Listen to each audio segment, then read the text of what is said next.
Revision everything में एक बार फिर से आप लोगों का बहुत बहुत स्वागत है। तो कैसे हैं आप लोग? आई होप आप सब बहुत ही अच्छे होंगे। देखिए, इसके पहले की वीडियो में हमने आंतरिक ग्रह और बाह्य ग्रहों के बारे में पढ़ा हुआ है। आज हम देखेंगे उपग्रह और जो ग्रह हैं उनकी सूर्य से स्थिति, गोल्डीलॉक जोन, उल्टा घूमने वाले ग्रह, यानी ग्रहों की बहुत सारी विशेषताओं के बारे में आज हम पढ़ेंगे। ठीक है, तो सबसे पहले देखते हैं हम उपग्रह किसे कहते हैं। देखिए, इसके पास भी ऊष्मा और प्रकाश दोनों नहीं होते हैं। ये अपने निकटतम तारा पर ऊष्मा और प्रकाश पर निर्भर रहते हैं, किंतु ये चक्कर अपने निकटतम ग्रह का लगाते हैं। देखिए, जो ग्रह होते हैं उनके पास भी अपनी ऊष्मा और प्रकाश नहीं होती है, तो वो अपने निकटतम तारा से ऊष्मा और प्रकाश लेते हैं। सेम टू सेम उसी तरीके से जो उपग्रह हैं उनके पास भी अपनी ऊष्मा और प्रकाश नहीं होता है, जिसके लिए वो अपने निकटतम तारे पर निर्भर होते हैं। लेकिन जो ग्रह होते हैं वो सूर्य का चक्कर लगाते हैं, यानी अपने निकटतम तारे का चक्कर लगाते हैं। लेकिन जो उपग्रह है ये अपने निकटतम ग्रह का चक्कर लगाता है। इसको हम ऐसे समझते हैं कि देखिए, मान लीजिए कि ये है हमारा सूर्य, इसके बाहर है बुध,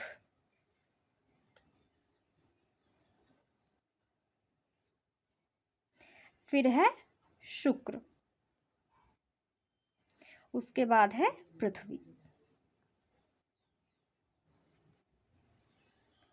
ये चक्कर लगा रहे हैं सन का, है ना।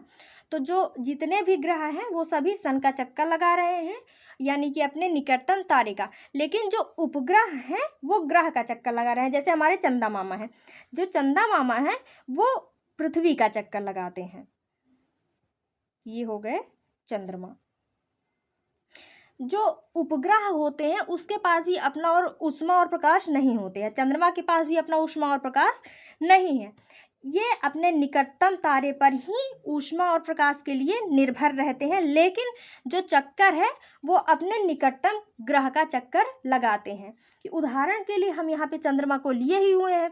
हमारी चंद्रमा के पास ना ही अपना ऊष्मा है ना ही प्रकाश है, उसके लिए वह सूर्य पर निर्भर है। लेकिन जो चक्कर लगा रहा है वो अपने निकटतम ग्रह यानी पृथ्वी पर चक्कर लगा रहा है। तो वही यहाँ पे कहा गया है कि जो उपग्रह होते हैं उनके पास भी ऊष्मा और प्रकाश दोनों नहीं होते। ये अपने निकटतम तारा से ऊष्मा और प्रकाश लेते हैं। अब आप कहेंगे चंद्रमा केवल सूरज से ही ऊष्मा और प्रकाश क्यों लेता है? क्योंकि चंद्रमा के पास जो निकटतम तारा है वो सूर्य ही है। ठीक है, किंतु ये चक्कर अपने निकटतम ग्रह का लगाते हैं। तो जो जितने भी उपग्रह हैं वो किसी न किसी ग्रह का चक्कर लगा रहे हैं। और जो उपग्रह होते हैं ये दो तरीके के होते हैं। पहला प्राकृतिक, दूसरा कृत्रिम। प्राकृतिक कहने का मतलब है जो नेचुरली मिला हुआ है, और कृत्रिम जिसको मानवों ने बनाया है। और प्राकृतिक उपग्रह के उदाहरण हैं जैसे चंद्रमा, फिर ज्ञानीमेड हो गया, टाइटेनिया हो गया, ट्रिटोनिया हो गया, ये सभी प्राकृतिक उपग्रह हैं। लेकिन दूसरा है कृत्रिम उपग्रह। यह मानव निर्मित होता है, संचार तथा मौसम की भविष्यवाणी करता है। जो कृत्रिम उपग्रह है इसको मानव बनाते हैं, इसको सौर अंतरिक्ष में छोड़ देते हैं या फिर पृथ्वी के ऑर्बिट में छोड़ देते हैं, और ये पृथ्वी का चक्कर लगाता रहता है, जिसके कारण यह संचार, जो फ़ोन पे बातचीत होती है, इसको संचार का माध्यम ही बोला जाएगा। तो संचार और मौसम की भविष्यवाणी के लिए कृत्रिम उपग्रह बनाए जाते हैं। ठीक है, फिर अब है सूर्य से दूरी के अनुसार ग्रह। तो सूर्य के सबसे पास है बुध, फिर शुक्र, पृथ्वी, मंगल, बृहस्पति, शनि, अरुण और वरुण। तो यहाँ पे अगर हम देखें तो सबसे पहले बुध, शुक्र, पृथ्वी, फिर यहाँ पे हो जाएगा मंगल।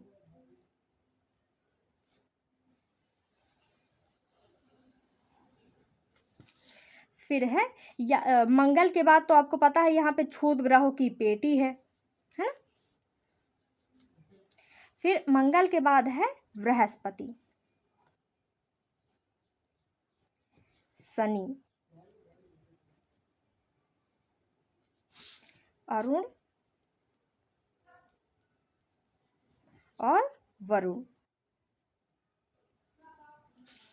ये सभी सूर्य का ही चक्कर लगा रहे हैं।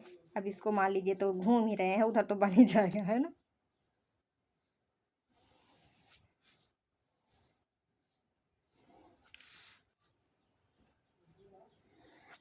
ठीक है। तो सूर्य से दूरी के कहने का क्या मतलब है कि सूर्य से कितनी दूरी पर है, सीरियल से, वो भी सबसे पहले पड़ता है बुध, शुक्र, पृथ्वी, मंगल, फिर बृहस्पति, शनि, अरुण और वरुण। ये है सूर्य से दूरी का क्रम जो यहाँ पे दिया हुआ है कि सूर्य से दूरी के क्रम में कौन से ग्रह कैसे हैं। सबसे पहले बुध, शुक्र, पृथ्वी, मंगल, बृहस्पति, शनि, अरुण और वरुण। तो ये है सूर्य से दूरी के अनुसार ग्रहों का क्रम। अब आगे देखते हैं पृथ्वी से दूरी के ग्रहों के क्रम, यानी पृथ्वी से दूरी के अनुसार। तो पृथ्वी के सबसे पास है शुक्र, फिर मंगल, बुध, बृहस्पति, शनि, अरुण और वरुण। इसको हम ऐसे समझते हैं कि देखिए यहाँ पे हमारी पृथ्वी कहाँ है, ये रही, ये है हमारी मेन पृथ्वी। पृथ्वी के सबसे पास में शुक्र है, यानी कि ये वाला ग्रह। पता है बचपन में हम कंफ्यूज कब होते थे, हम ये सोचते थे इधर शुक्र है, इधर मंगल है, पृथ्वी के सबसे पास शुक्र है लेकिन बगल में ही तो मंगल भी है, तो फिर ये पास में इसको क्यों नहीं बोला जाता। उस वक्त हमारे पास इतना दिमाग नहीं था कि बेटा दूरी भी तो मायने रखती है ना, दूरी भी तो मायने रखती है। इसीलिए पृथ्वी के सबसे पास शुक्र है पहले नंबर पे, दूसरे नंबर पे मंगल, फिर इसके बाद इधर बुध, तीसरे नंबर पे बुध, फिर बाकी इधर से जो बाह्य ग्रह है ये सभी सीरियल में है, बृहस्पति, शनि, अरुण, वरुण। सबसे पहले शुक्र, मंगल, बुध, फिर बृहस्पति, शनि, अरुण, वरुण, है ना। यहाँ पे तो कोई दिक्कत ही नहीं है। इसीलिए आप सबसे पहले ग्रहों को सीरियल से याद कर लीजिएगा कि कौन से ग्रहों कैसे हैं, यानी कौन पहले आता है उसके बाद कौन आता है, यानी बुध के बाद शुक्र, शुक्र के बाद पृथ्वी, पृथ्वी के बाद मंगल। इसको सीरियल से याद कर लीजिएगा तो बहुत सारी चीज़ें ऑटोमेटिकली याद हो जाएगी। जैसे हमको ये याद है कि 8 ग्रहों को हमको सीरियल से पता है, तो हम बता लेंगे कि पृथ्वी के सबसे पहले शुक्र है सबसे नज़दीक, उसके बाद मंगल, फिर बृहस्पति, शनि, अरुण, वरुण, है ना। तो इसको याद कर लीजिएगा। फिर अगला है कि आकार के अनुसार, आकार में सबसे बड़ा बृहस्पति, शनि, अरुण, वरुण, फिर पृथ्वी, शुक्र, मंगल, बुध। देखिए जो भी बाह्य ग्रह हैं ये सभी बड़े हैं। सबसे बड़ा है बुध, माफ़ कीजिएगा, सबसे बड़ा है बृहस्पति, फिर शनि, अरुण, वरुण, फिर उसके बाद घूम के अंतरिक्ष में आ जाइए। आपको बाह्य ग्रह याद होंगे तो ये सभी साइज में छोटे होते चले गए हैं। सबसे पहले बड़ा है बृहस्पति, उसके बाद शनि छोटा है, फिर शनि से छोटा अरुण, अरुण से छोटा वरुण, फिर घूम के इधर आ जाइएगा पृथ्वी के पास, पृथ्वी, फिर शुक्र, मंगल और बुध। बुध तो सबसे छोटा ही है, ठीक है। अब आगे देखते हैं अगला क्या है कि नंगी आंखों से हम 5 ग्रहों को देख सकते हैं। कौन कौन से ग्रह? बुध, शुक्र, मंगल, बृहस्पति और शनि। अब नंगी आंखों से देखने का ये मतलब नहीं होता है कि आप आसमान में देखेंगे और वो तारे आपको दिख जाएंगे या फिर वो उपग्रह आपको दिख जाएंगे। नंगी आंखों से देखने का ये मतलब होता है कि उसमें से कोई भी रेडियो एक्टिव तरंगे या फिर हानिकारक कोई भी किरणें नहीं निकलती हैं जो हमारी आंखों को नुकसान पहुँचाएँ, ठीक है। तो नंगी आंखों से हम 5 ग्रहों को देख सकते हैं, बुध, शुक्र, मंगल, बृहस्पति और शनि, ठीक है।